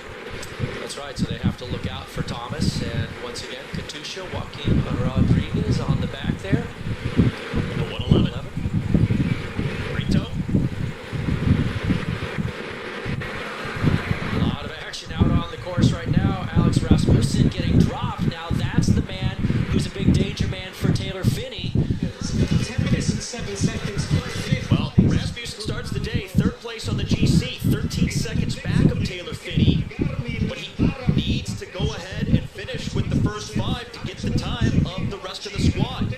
If he finishes back of the first 5, he'll get whatever physical gap there is to his time. And I am looking for all the guys here, and he's not in this group. So the question is, are they going to wait? I think they're not. He got dropped too early on the climb. He was waving them ahead, so just might not have the legs. Well, he's not a good climber, and the thing is, you got to think about the days to come and the fact that Tyler Farah could still get time bonuses and move into pink. They have a lot of options on the Garmin Barracuda squad this year as we're now up to Ulrika Greenedge. They have all 9 riders together still. Garmin Barracuda also has Ramonas Navardauskas 18 seconds out of the lead, so maybe they pin their hopes on him. Difficult. Also, Green Edge. Yowza! And, you know, the time trial bikes, first of all, they don't handle nearly as well as a road bike in a corner. Second of all, the guys are completely cross-eyed. They're going so incredibly hard, and this illustrates it right here. It's even hard to just close down a few lengths gap on your teammates to get it back together here. But you get into such a rhythm. You're working in concert with one another. If that gets disrupted, it's hard to get it back. Now, Liquigas Cannondale, the team that won 2 years ago in the team time trial in 2010 when Ivan Basso went on to win the overall. Another great time for Basso squad this year. Doing a great ride, no doubt about it. They got more than the minimum number of riders, or they had. They still do. One guy looks like maybe sitting up.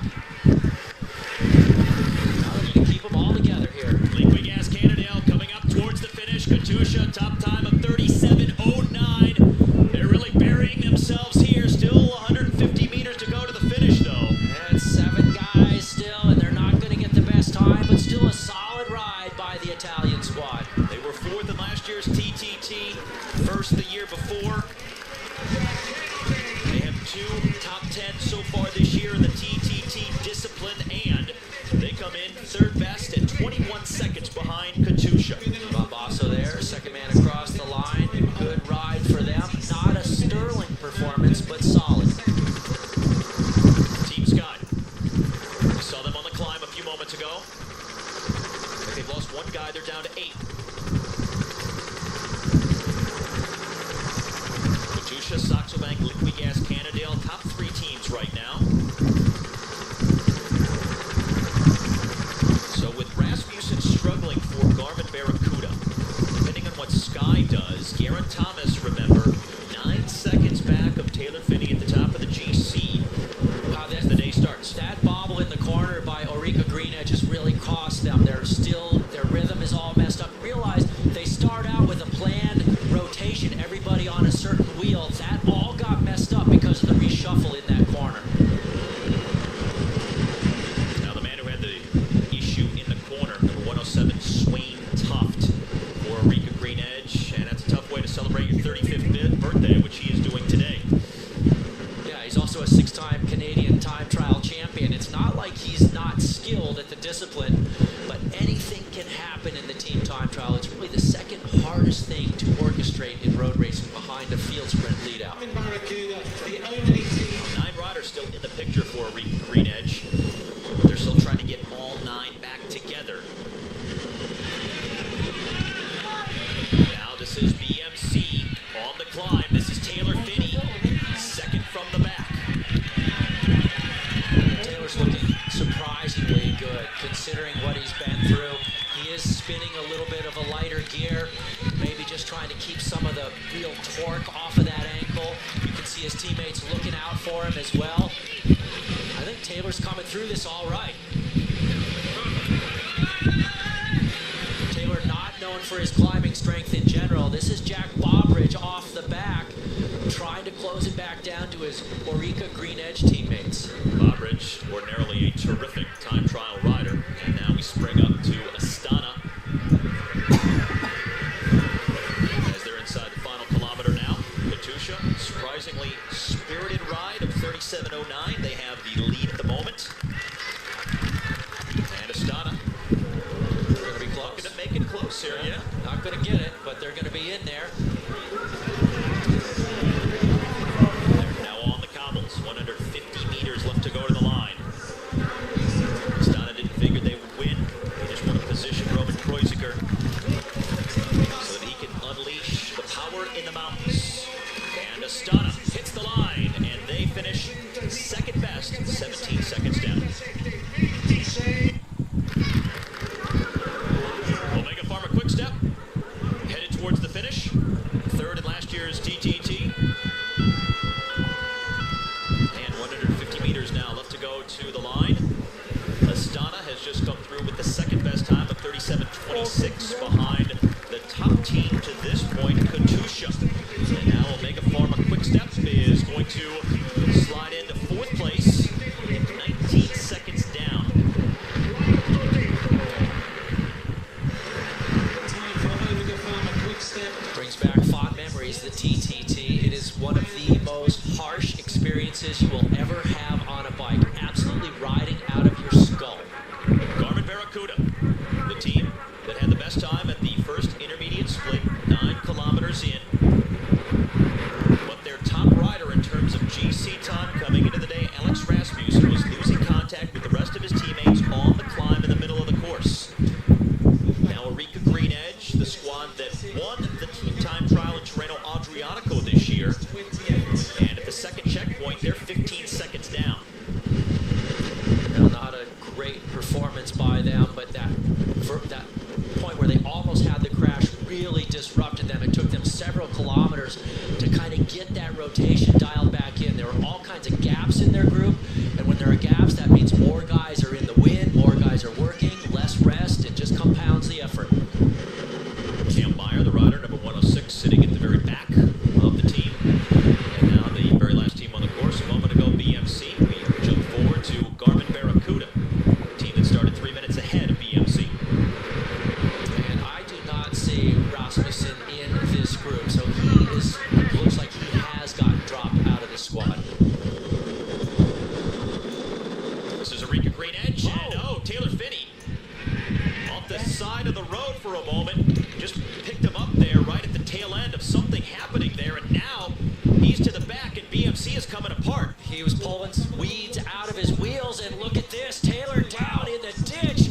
Nice riding, Taylor, to keep that one up. Holy cow, and look at the leaves and the brush that gets stuck to his left wheel. That is unbelievable.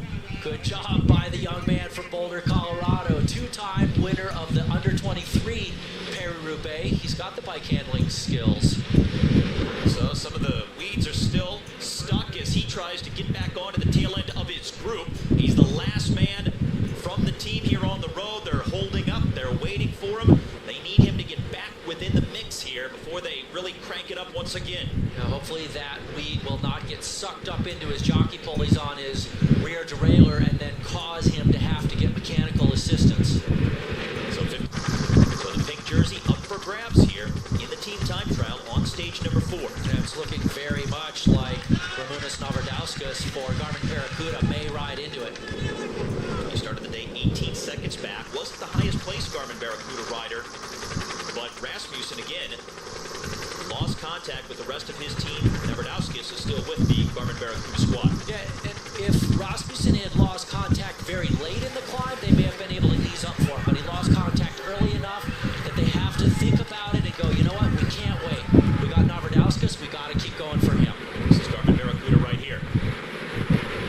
Radio Shack, the next team that will finish. A long straight in the final kilometer. Kept a lot of guys together. Sprinter Daniela Benatti didn't really figure in the first couple of sprints on stages 2 and 3. We'll see how Frank Schleck is going in the mountains as their top GC rider as the Giro unfolds. Last year, this team rode into a second place finish in the team time trial of the Giro.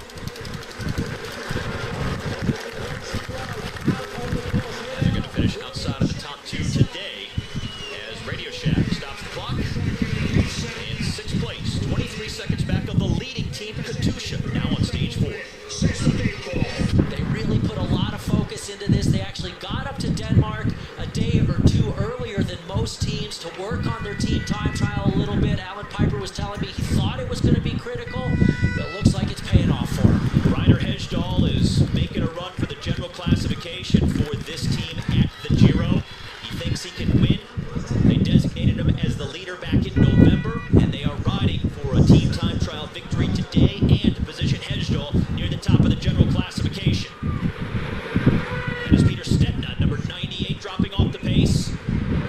But still plenty of riders. They needed 5 to cross the line to get the top time, and Garmin Barracuda moves into the lead in the team time trial by 5 seconds. In position to win their second TTT of the season. There's Tyler Farah as he finishes things up. He'll be looking forward to these sprint stages as well, but a very great ride, very orchestrated by that squad. Ryder Hejdahl was 29 seconds out of the pink jersey as the day started. Here is the pink jersey, third from the back for the only team now left out on the course, BMC, final of 22 teams to start, and this is where it gets interesting. They trailed Garmin Barracuda by 11 seconds at the first checkpoint. They were over half a minute back at the second. We saw Taylor Finney and another rider go into the grass during a tight corner. The team had to wait for them before they got back up to speed. So how much has that cost them? They worked their way to the finish. And they need to be within 18 seconds of Garmin Barracuda to maintain that jersey, or else it rolls over to the shoulders of Ramūnas Navardauskas. Taylor Finney, that right leg, heavily taped up, 3 stitches in his ankle from the crash during the sprint on stage number 3. At the end of stage 2, he also had a small crash, but a mechanical kept him stagnant for much longer than he had hoped, had to chase back on. So it's been something every day except for the opening stage when he won the individual time trial. It has been a fight every step of the way for Finney to hold on to that pink jersey, and now taking up the charge, moving to the front of this BMC team.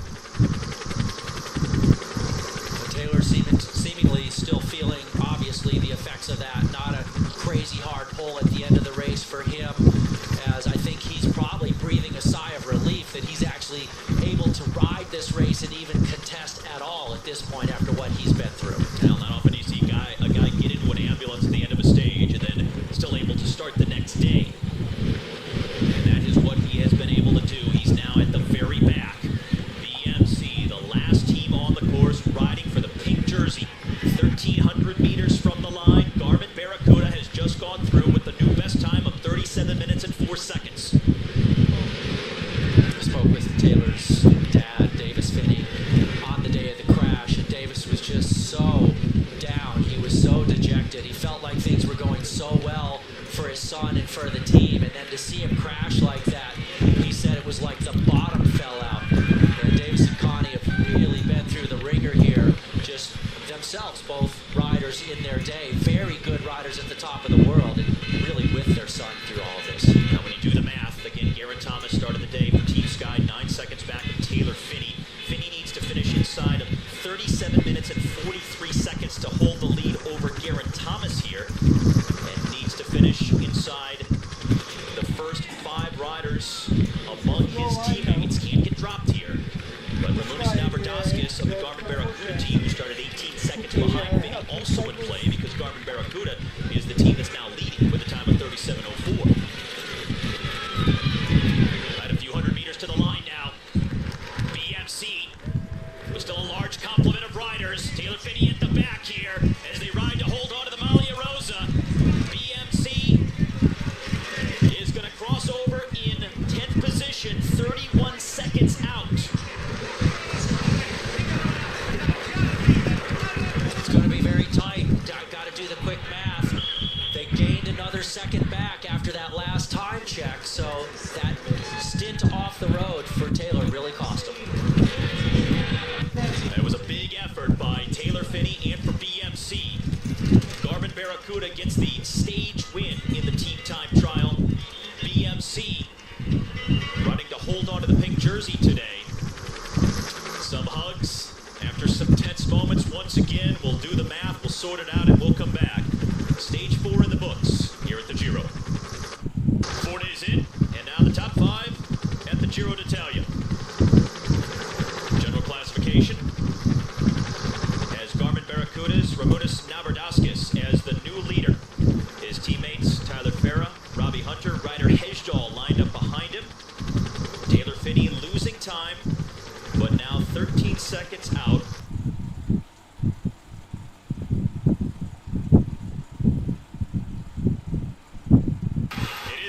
consecutive day in the high mountains of northern Italy for the 15th day of the 95th edition of the Giro d'Italia. Second of back-to-back summit finishes, and yesterday's first summit ascent shaped the general classification somewhat. Ryder Hesjedal has moved back into the lead over Joaquim Rodriguez, and Astana's Paulo Tirolongo is now the only other man within 1 minute of the Maglia Rosa. This is the finish. There is rain on the summit that wraps up stage number 15, so another cold, wet one in store for the peloton today. That is starting today's 169-kilometer stage, 30 miles north of Milan, riding into the Bergamo Alps and through the Lombardia region of northern Italy. And this area known for its climbing in the Alps, and sure enough, 105 miles today, starting out relatively benign, but then 4 categorized climbs as they make their way from Busto Arsizio up to the Resinelli climb, and the final climb today is steeper than that final climb was yesterday, and that could be a very big challenge for Ryder Hesjedal.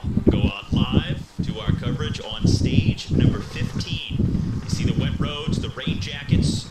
We have 2 leaders, Guillaume Bonifant and Matteo Rabottini, who have built up a pretty good margin.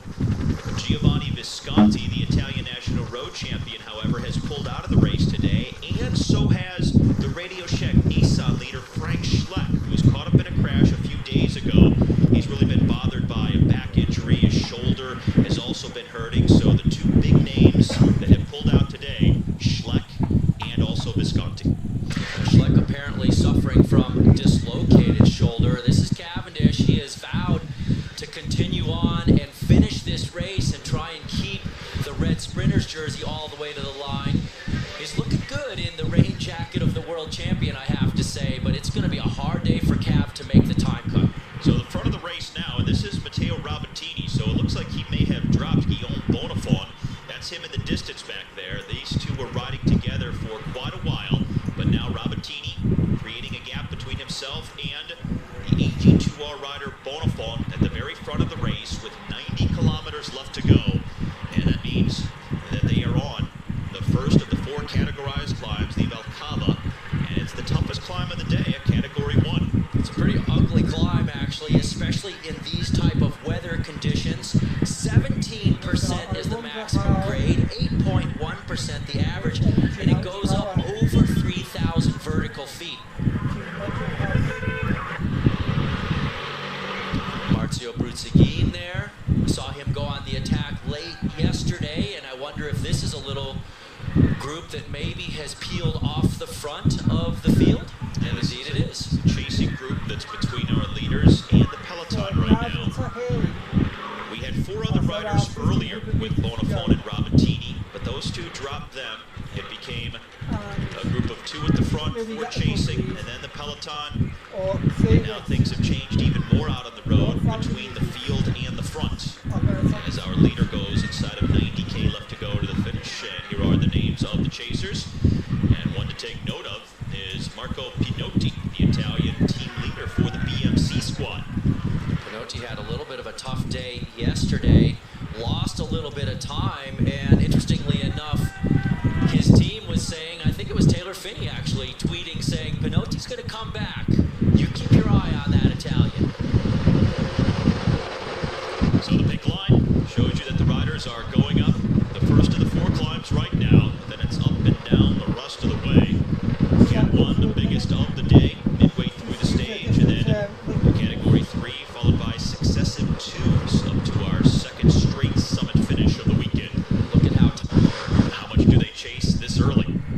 It's a long way to go, just inside of 90K, 4 ascents to go over, and this is the man at the head of it all right now, Matteo Rabottini of Farnese Vini.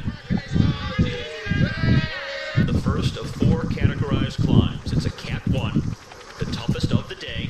We have 1 leader, Matteo Rabottini, the Italian for Farnese Vini, who is just over 88 kilometers from the finish. He has a lead of over 5 minutes on a chasing group of riders that includes BMC's team leader, Marco Pinotti, and he has over 6 minutes on the pink jersey that is in the peloton with all the other top GC riders. Another interesting man in this chasing group is the man at the back, the Omega Pharma Quick Step man in the blue jacket. That's Michael Golas. He's the leader of the mountains classification, and this is the perfect type of day to get away in a move and scoop up some more mountains points. Some other riders just behind this chasing group here. Pinotti in the red and black for BMC, now moving into second wheel with Ruzagin just behind him. Muscatel has been in the brakes the last couple of days as you see the rain continuing to fall.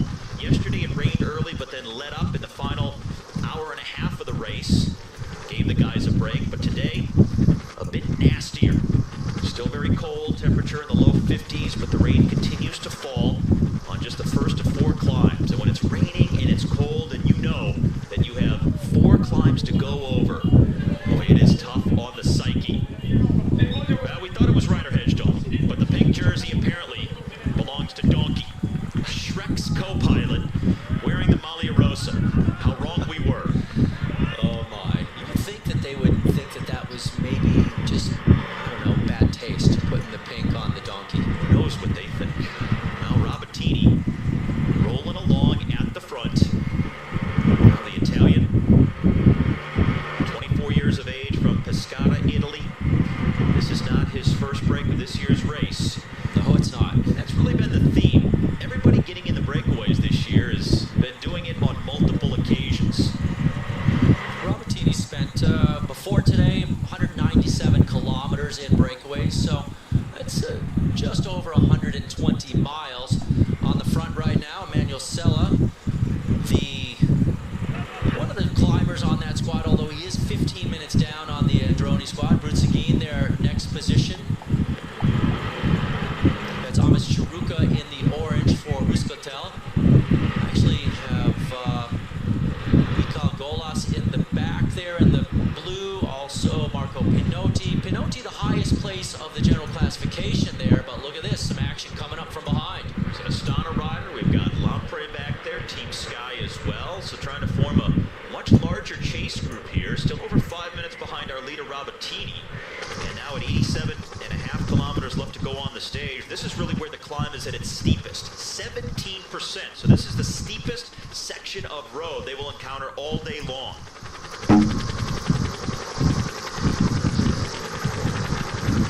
It's also in the middle of an extended stretch of pretty steep roads altogether. The next 3 kilometers averaging over 11.5%. So this is going to slow them down somewhat.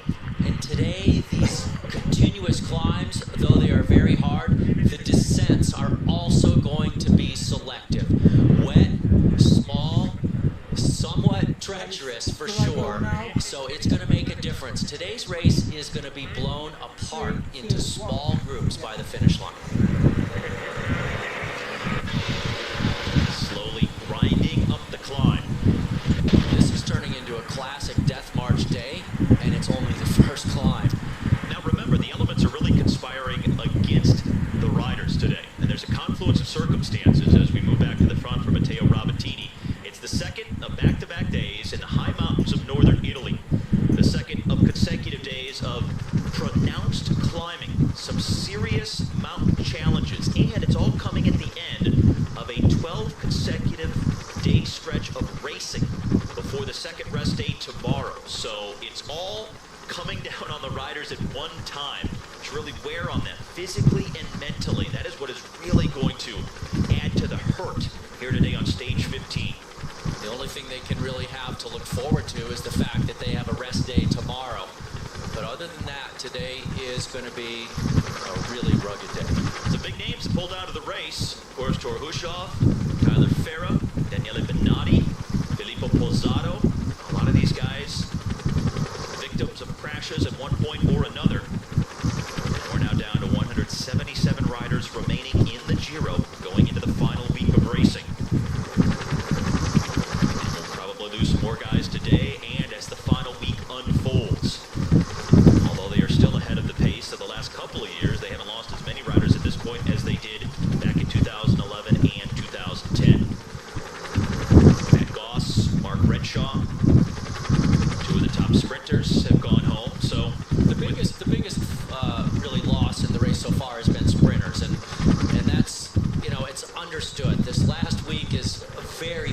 sprinters. And so a lot of them have said, it's time to get out of here. But we've lost some others to injury and other things. The big one is Frank Schleck today, number 171. Yeah, several days ago, and in the first medium mountain stages as well, he was riding pretty good. He was at the front, showing that he had some form, and we thought maybe he would be a contender, even though he was a late addition to the Radio Shack squad for the Giro.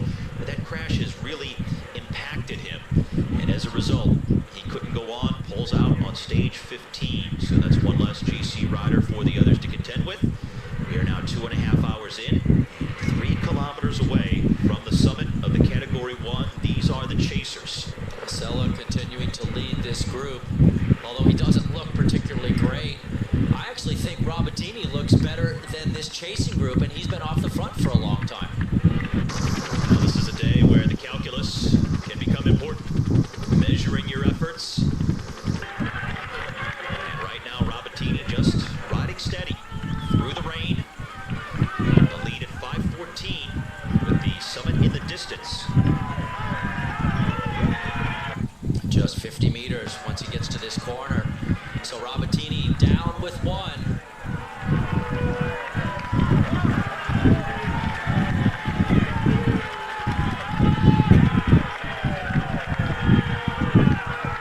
One down, 3 to go.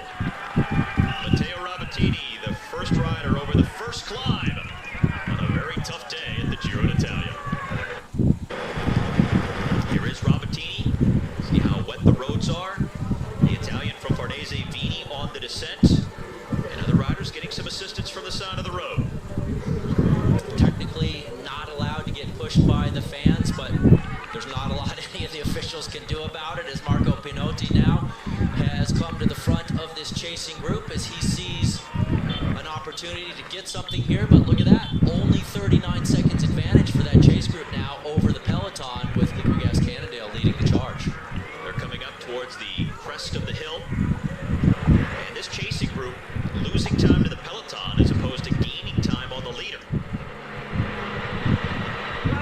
There's still a lot of opportunity for a lot to happen in this bike race. And even though the race organization characterized this day as a 4-star day and yesterday was a 5-star, with all these climbs and these smaller roads, I knew today was going to be more selective than it looked.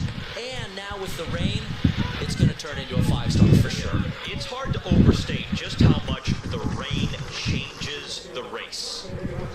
It's always hard when you have 4 climbs in the high mountains, but the rain, the wind, and the cold temperatures really had a huge impact on the dynamic of the race, something that sometimes you just can't see empirically by watching.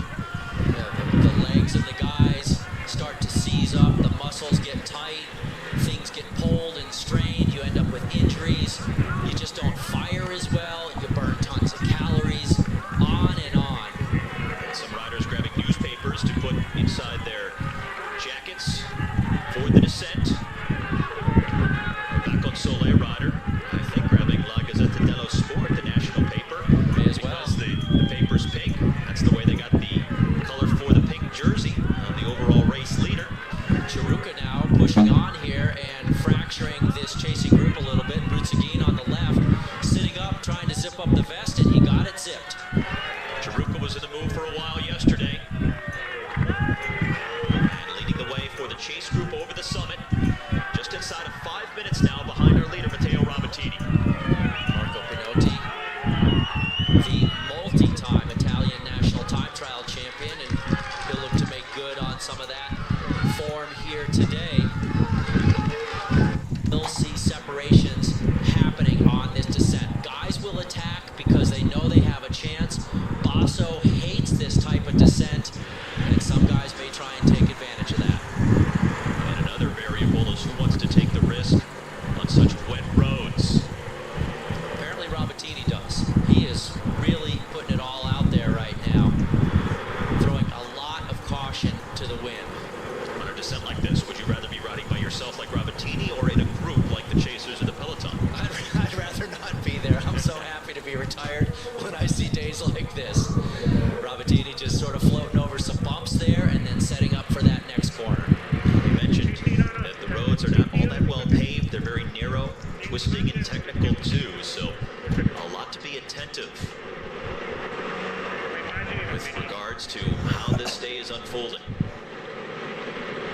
This is some of that separation that's happening on the descents of the Category 1 as everybody has gone over the top in terms of our leader, the chasers, and the peloton. There goes the newspaper. Said I wanted the comics, not the sports section.